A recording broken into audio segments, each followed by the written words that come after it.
there's a lot of people wondering like what this new direction for Surfaces is going to be like. I went through probably the worst year of my life in 2024, and it feels like me kind of taking my life back. The second single, Blame It All on Me, features Mike Posner. He called me. I think it was right before he climbed Mount Everest. He hit me. He was like, man, I love this song. Like, could I write like with you on like the verse? I was like, I would love that. So this new album is the first Surfaces album since Forrest Frank's departure. Yeah, he was just kind of drawn to do something else. Kind of a new chapter for both of us, and I wish him all the best. And I think people can be excited for both of us. Sunday Best became one of those rare songs that like became part of the culture. Yeah, I just don't believe that anyone knows that a song is just gonna be a hit. And I think anyone who does is lying. Hey, feeling good, like I should. When in dark, walk around the neighborhood. Feeling blessed, never stressed. Got that sunshine on my Sunday bed. Hello and welcome to another episode of the Spout Podcast. I'm your host, Tamara Dhia. Today I am joined by Colin Padalecki of the band Surfaces. How you doing? I'm good. How are you? I'm great. We actually were just talking about basketball because he's from San Antonio. I just came from New York. Yeah. So we won't go further into it because unfortunately it's not a good conversation. Unfortunate week for basketball. But we were also talking about how, the Spurs have a really good outlook because all the players are so young. Yeah. I think we'll be good. I think we'll be back. Yeah. We're young. We're learning. Yeah. We'll be okay. You'll definitely be back. Well, speaking of being back, Call Me When You're Home is the first release from Surface's upcoming 7th studio album. Yep. On your socials, you wrote something. You said, posting this until I convince my team it's the single for the album. Why was this song the one you wanted to lead this new album with? I don't know. There was something about it that just felt so natural to me. It was one of the first songs I ever wrote on this piano that me and my friend got in Nashville. We have a place in Nashville. And the first time I sat at this piano, this song kept like spilling out of me. And like the melodies just felt so natural and like unique. And the words spilled out simultaneously. And I don't know, it just felt like it was raising its hand up as far as like this next body of work. And I really like what the song stands for. Mm-hmm. And like, I think it puts the album on a good first foot. So, yeah. I mean, I feel like it's an important single for you and for this album. Mm-hmm. There's a lot of people wondering like what this new direction for Surfaces is going to be like. Mm-hmm. So, do you think that this also was intentional to kind of show that this is this new wave for you? I think so. I think it's rooted like pretty quintessentially in like the Surfaces sound. I mean, it's like piano. We're known for like a lot of, bouncy piano, like the staccato piano in this song especially. And, but I think it's just a new flavor at the same time. Mm-hmm. And yeah, I think it's a bit of old and a bit of new at the same time. And then I think if I can always do that, I think not only will I please myself, but I'll always please the roots of like where it all started from. Yeah, I mean, speaking of the roots, it's like when I was listening to it, it's very like windows down. Yeah. The sun is out. You're putting your hand out the window as you're driving down the highway. I'm maybe glad the you beach feel that way. Oh, 100%. That's where my head was at too. So, you feel it immediately. Mm-hmm. So I think, obviously Surfaces fan are going to feel that. And they're gonna be, like, that's definitely you've achieved that with this single. Well, yeah, happy to hear that. Because like sometimes I don't know, as an artist, sometimes you're like, this is the headspace I was in, or like this is what I get out of it, and people get like different things out of it, which is good. Like it's good to have different, input and different perspective. I think that's what makes music beautiful. Mm-hmm. But at the same time, it's nice to know that like people can relate to the same mindset that I was in. Oh yeah, no, you can feel it. It's great. It's such a vibe, perfect for summer. Thank you. Call me when you're home. Come and roll my stone. Take me high and low, low, low, low, low. Up and down we go, finding all that's gold. Every high and low, low, low, low, low. The second single, Blame It All on Me, features Mike Posner. Mike, great guy. Tell me about this track and why Mike was the right person to be on it. This is like this was the first song that really kicked off this project. It was like, man, I think it was like around a year ago, more than a year ago. I made it with my friends at a lake house in Texas, and it just felt so summery and perfect, and it felt like, you know, a new chapter. And I'd been sitting on it for a long time, just, you know, going back and forth with a couple things. And then my managers had put it out to Mike, and he like really liked the song. And I've always been a fan of Mike. I feel like, you know, most of the world has, because a lot of people have heard his music, and he's fantastic. But he called me, and we had talked a few years ago, like I think it was right before he climbed Mount Everest. Yeah, not to venture out too much, but so like we had known each other for a while, and he hit me. He was like, "Man, I love this song. Like, could I write like with you on like the verse?" I was like, "I would love that." So we ended up like writing the verse together, and you know, he had just moved to Texas, so I feel like the stars were kind of aligning, and yeah, it couldn't have fell together like more perfectly. Tell me about the track itself and what it means, because "Blame It All on Me" is, you know, loaded. Yeah, it could be taken in a few directions. Personally, where I'm at, I think it stands for like unconditional love.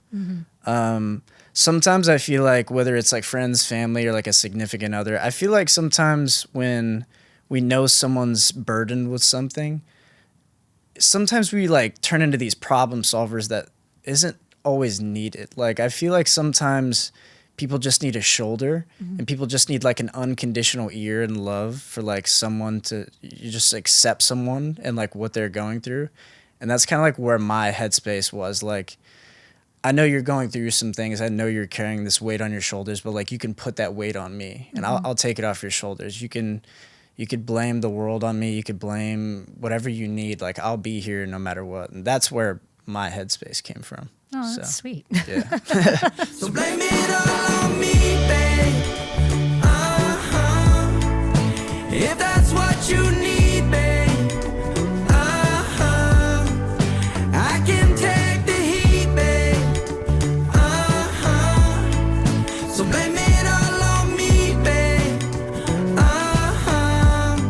So blame it all on me. You did say, I read somewhere that this was actually the first song you wrote for this album. Yeah. The first one. And I just remember like yesterday, it was like with me and my friends at this lake house in Texas, and it was a sunny day.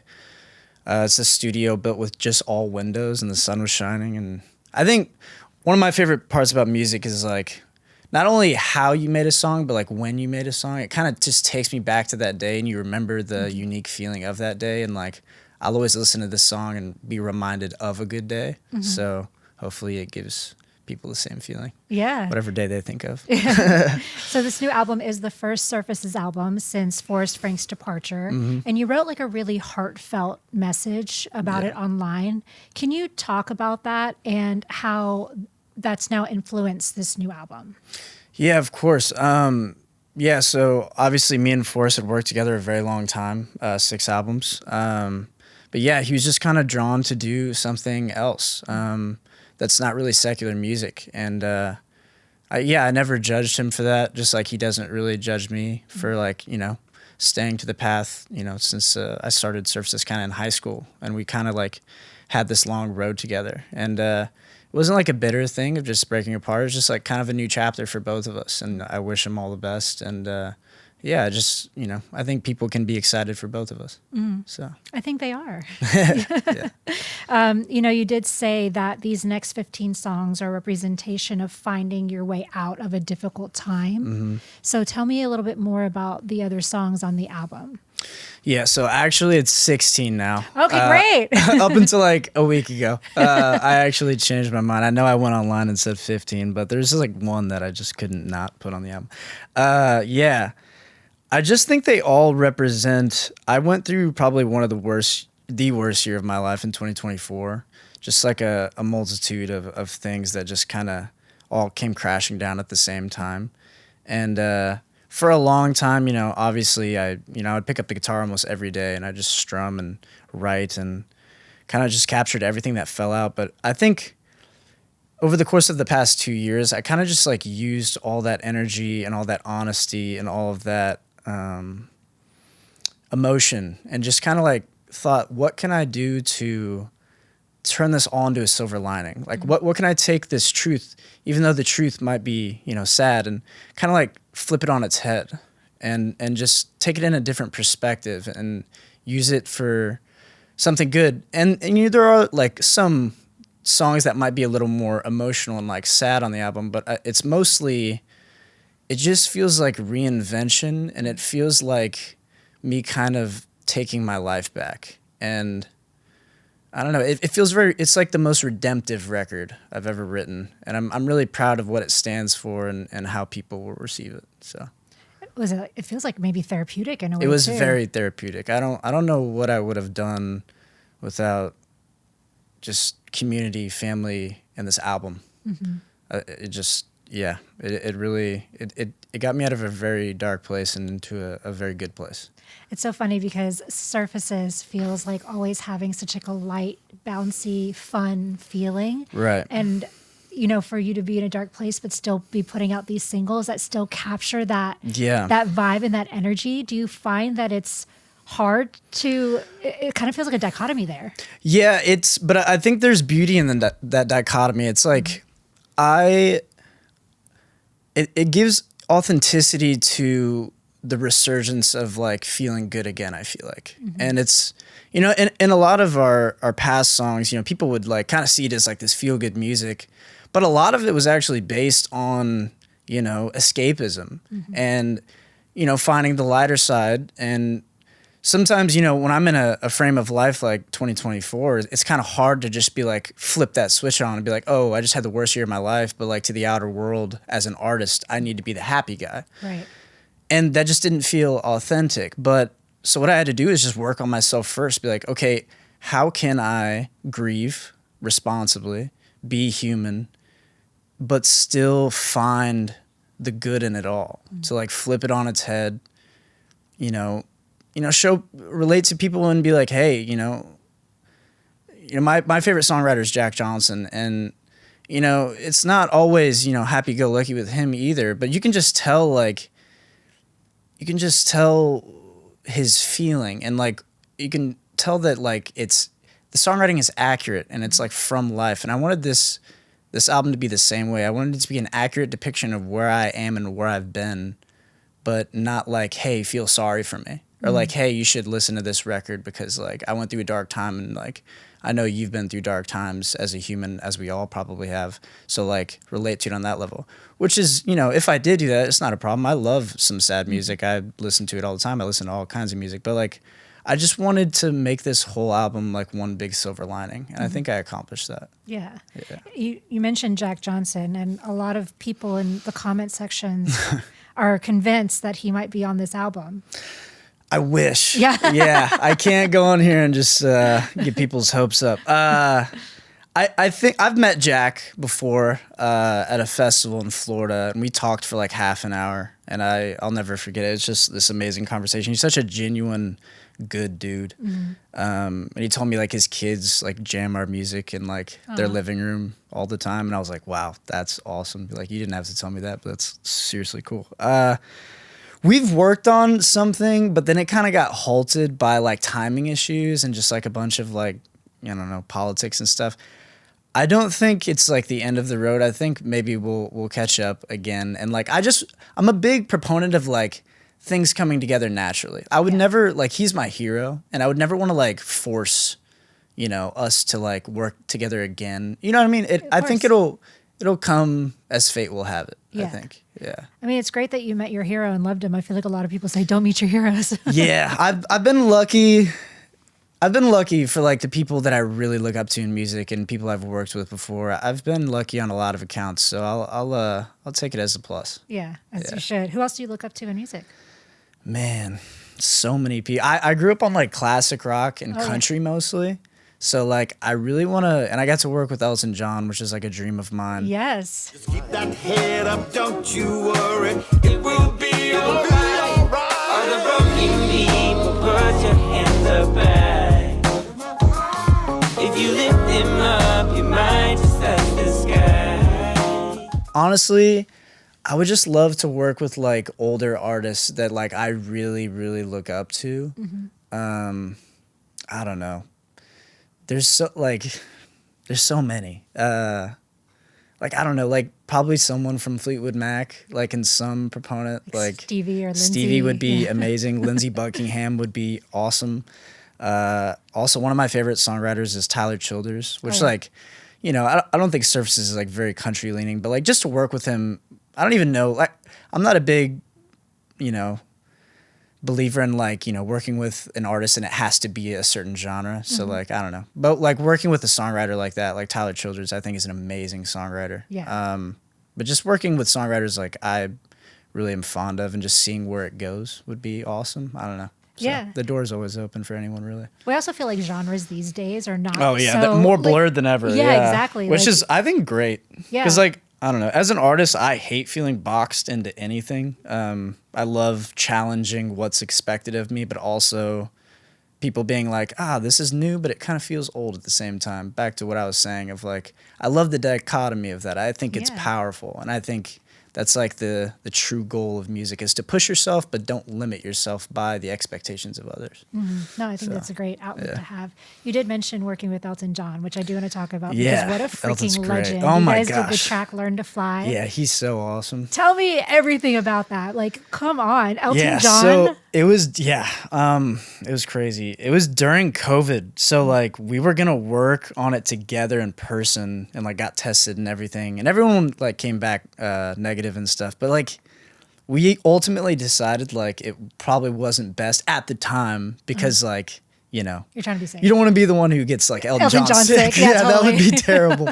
But we ended up like working just remote for like 4 or 5 sessions and like was so awesome. Like I still have all the video sessions of us working together and I'm like, it's like watching like back game tape. I'm just like, man, that happened. Yeah. I was like living at my brother's house at the time and like him and my sister-in-law would like walk past my room and they'd be like, I think Colin's working with Elton John. Anyway, the experience was amazing. He's an amazing creative. He's so sweet and he knew so much about us, which he didn't have to do that, but he's charming and he's informed and brilliant. And then he came to Texas. I think it was his last Texas show was in San Antonio. He played at the Alamo Dome and he invited me to hang out with him for like half an hour backstage right before he hit the stage. And it was awesome. What was that like? He's just this, you see what you get. He's just brilliant and kind and caring and talk to him about life, about songs, about tour. He said he was really missing his family at the time. That's why he was going to die down touring. I'm like, that's really sweet. And then he hit the stage and then he dedicated, I still don't know this. I don't know how this happened, but he dedicated Don't Let the Sun Go Down on Me to a bunch of people, me included. And he said my name, and then my phone lit up. Oh my like gosh. 30 text messages from like friends, family, like everyone in the Alamo Dome. They're like, "Yo, like Elton just shouted you out." I was like, "What's weird is that's my favorite Elton John song of all time." I was literally about to say, like, out of all the songs, like that out of all the songs, I was freaking out. I still kind of get goosebumps when I talk about it. He's amazing. And then we've kept in contact every now and then, and I've done podcasts with him and stuff. He's just a sweetheart. He's like the best. Do you ever send him new music? And are you like, hey, like, just what do you think of this? He doesn't have a cell phone, but he has an email. Okay. And I try not to, I don't know, like you don't abuse the privileges. Yeah, it's, I don't know. Like one time I accidentally didn't pick up his call because I was sleeping on my friend's couch in Los Angeles, like before I had a place here. And I'm so glad I missed it because he left me like the most awesome 10-second little voicemail. And it's like, it. yeah, I mean, I called him right back, but like anytime I see like an 11-digit number or whatever it is, like I know it's coming from like London and I'm like, oh my gosh, I need to pick this up. Yeah, it was crazy. I love that you're boys with Elton John now. Yeah. That's awesome. He's the GOAT. Did you learn anything from him, like musically, when you were working on the sessions? I didn't grow up on like theory or anything. I didn't even grow up with like an instrument in my house. So it was so cool to see how he like attacked melody and like harmonics. Because I feel like I just grew up in the generation of like, you know, songwriters, producer, you know, artists, whatever you want to call it, with like laptops in our hands and like working with these DAWs and everything. When we were working with him remote, he just had nothing in front of him the entire time but just a piano, which I know like isn't crazy. Like, you know, we all, you know, kind of go from like guitar to piano, but it's just like that was his like computer. Like when we would like be trying to be figuring out a harmony, which like isn't that uncommon to like go to a piano to like figure out like, you know, a third or like a harmony or like which note goes where. But it was just so cool to see him, a legend like that, interact with a piano at every turn, because like the piano is his, it's like, that's Elton, you know. When you think of piano, you think of Elton, right? Yeah. I mean, I do. Yeah. I don't know. It was really surreal to see that in motion in real time and like work with him. I was like, whew. It gave me like shivers. I was like, this is crazy. I know. I would be It's like, keep your cool. Yeah, I'd be kind of like tripping out. Yeah, I Like, was oh my definitely gosh. tripping out, but I think I handled it pretty well. It was fine. Yeah. Well, Elton actually later said that you guys knew exactly what you wanted and you were very decisive in the studio. Yeah, I which was also kind of like scary to be like, hey, Elton, like, what if you tried this? Right. He wasn't doing anything wrong, Yeah, but yeah. I was just like, sometimes correcting when you Elton. get in like a session or like a studio with someone, you kind of have this vision that you think would just like work so perfectly and like fluid with the artist. Yeah. And it was like so terrifying. Like, hey, like, what if you tried this? And he was like, oh, that's a great idea. And I was like, okay, good. Yeah. Because like, I don't want to tell you what to do because like you do all the right things you should be doing, but like, you know, try this. So, you know, I don't know. It was scary, like, but like, "Sir, please." it was no, but like, there was like nothing weird.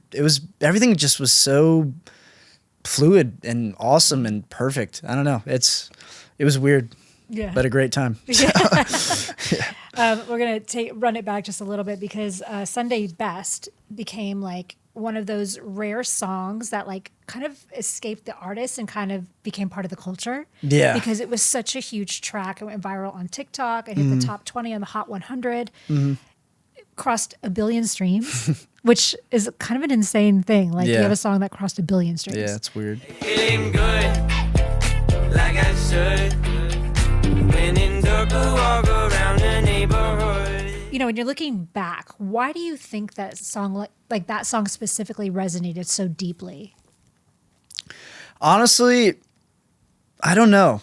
And I feel like, I don't know, it kind of defied a lot of things for me. Like I just don't believe that anyone knows that a song is just going to be a hit. And I think anyone who does is lying. Not in like a, you know, trying to like slam people, but it's just Yeah. like, I feel like none of us ever really know. And it's always cool to like have that song catch you by surprise and blossom into something that you never could have imagined connecting with so many different people.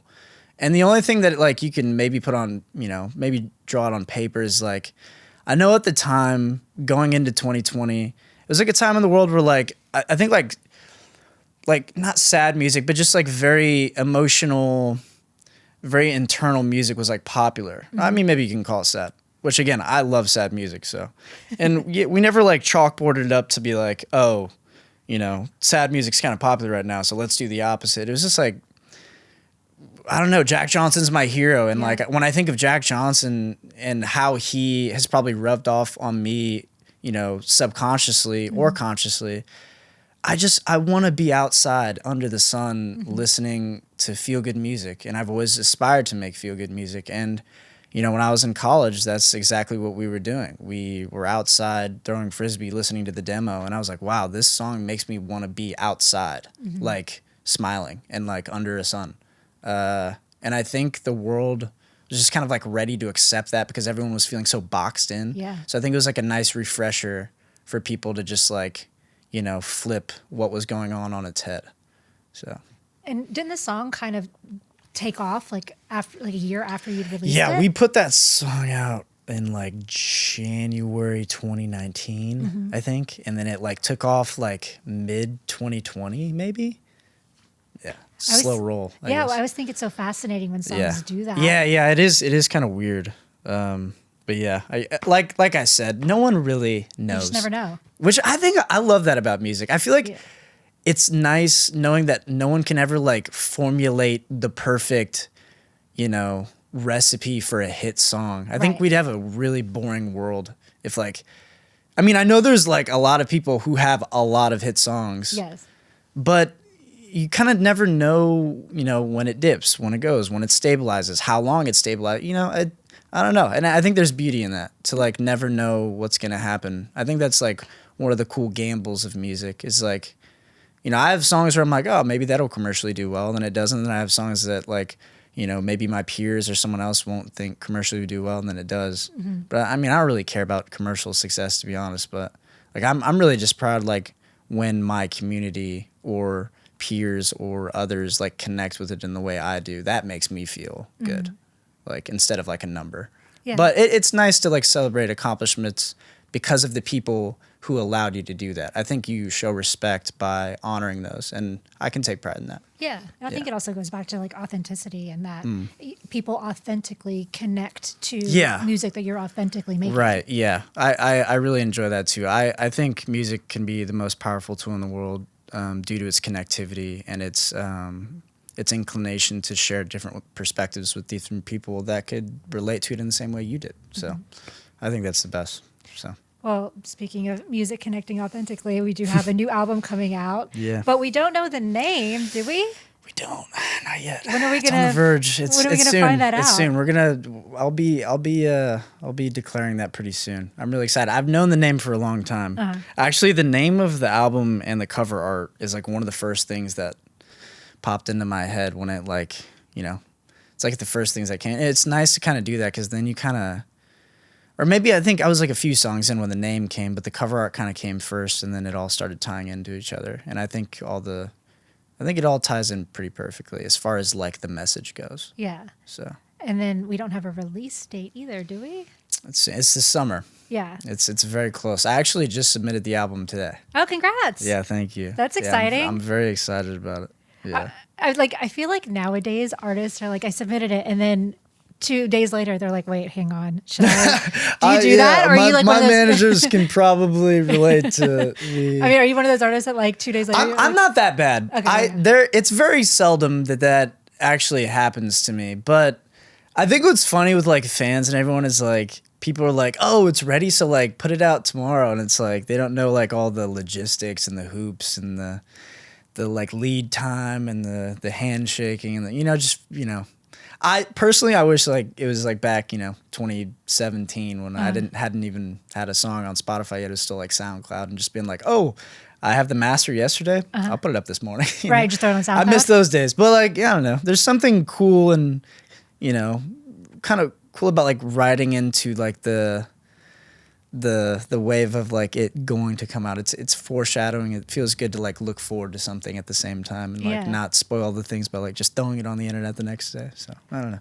I mean, I know you started Surfaces when you were so young. You're in school. Yeah, I was a senior in high school. Yeah. So from high school, it kind of was like this one iteration of Surfaces. Now it feels like we are a different iteration. Does it feel like you're kind of continuing that same story, or does this feel like an entirely new chapter? I think it's a new chapter. It's the same book.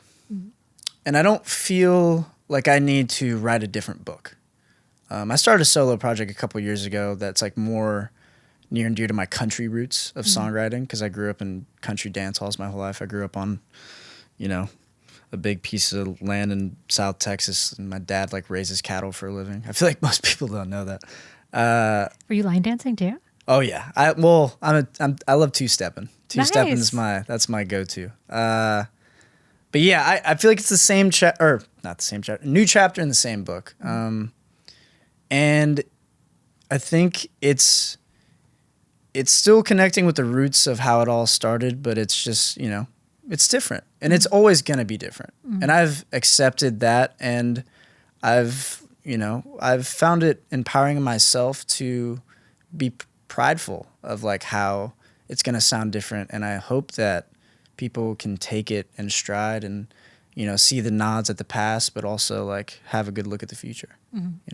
So what do you hope fans take away from who you are as an artist today from this album? I hope they see growth.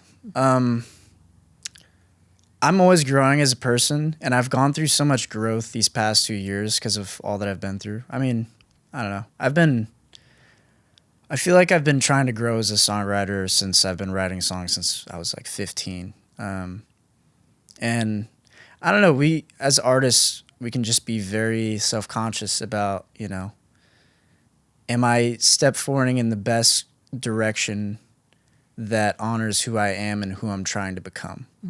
And I feel like that's always a hard answer to answer. And I feel like with this album, it's honest. It represents a part of my life that is not made up. It's, you know, it's all truthful. It's all based on real experiences. It's all from my subconscious. And I hope they could just take away authenticity. That like, wow, Colin's gone through these things. Colin's feeling these things. This all feels real. This feels human. I just want them to, you know, feel human with me. So I love that. Yeah. Well, I would say stream the album on a certain date, but we don't know when. But this summer, you can stream the new album. In the meantime, you can stream his singles, Call Me When You're Home and Blame It All on Me, featuring Mike Posner. Yep. It was so nice talking to you, Colin. I'm really excited to hear the rest of this album. I appreciate that. Congratulations. Yeah, thanks.